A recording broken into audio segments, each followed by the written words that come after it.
मैंने वो सोचा भी नहीं था। लगभग साल भर पहले मैं इनको बीएचएल की रोड पे एक बोरी पे बैठते हुए देखा था और सबसे पहले ये एहसास हुआ मुझे इस बात का कि यार ये मतलब ये देश की क्या स्थिति हो गई जो कि इनको जो है बोरी पे बैठ के और ये ज्योतिष पे आज कौन यकीन कर रहा है, क्या है, कैसे है। तो ये लगातार सीन चलता रहा लेकिन मैंने गौर नहीं किया, आए गए भूल गए, आए गए भूल गए, ये सीन चलता रहा। एक दिन इत्तेफाक से जो है एक कहीं कैनोपी लगा रखी थी तो हमारे ऐसे ही रहा नहीं गया, इनसे वैसे ही टच में आते ही पूछ लिया।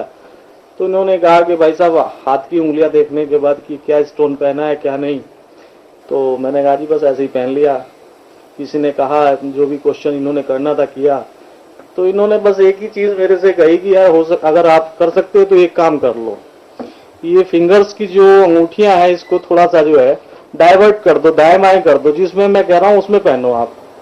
तो मैंने कहा ठीक है साहब, जैसे लोग और कहते हैं, हमने आपका भी उपचार मान लिया और हमने जो है अंगूठियों को उंगलियों में बदल के पहन लिया। पहनने के बाद इन्होंने चैलेंज किया क्या कि आप 1 महीने आप इसकी स्टडी करिएगा और फिर मेरे को बताइएगा।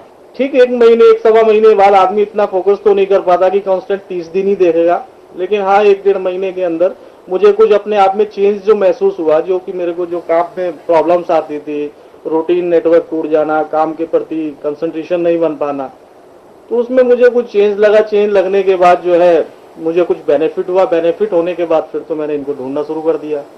अब ये उसी बीएचएल की रोड पे मुझे काफी दिन तक तो मिले नहीं, लेकिन जब मैंने और ट्राई किया तो मेरी मुलाकात हुई। तो फिर मैंने कहा साहब आपने जो मेरे को फार्मूला बताया वो फार्मूला आपका काफी हद तक मुझे सही लगा।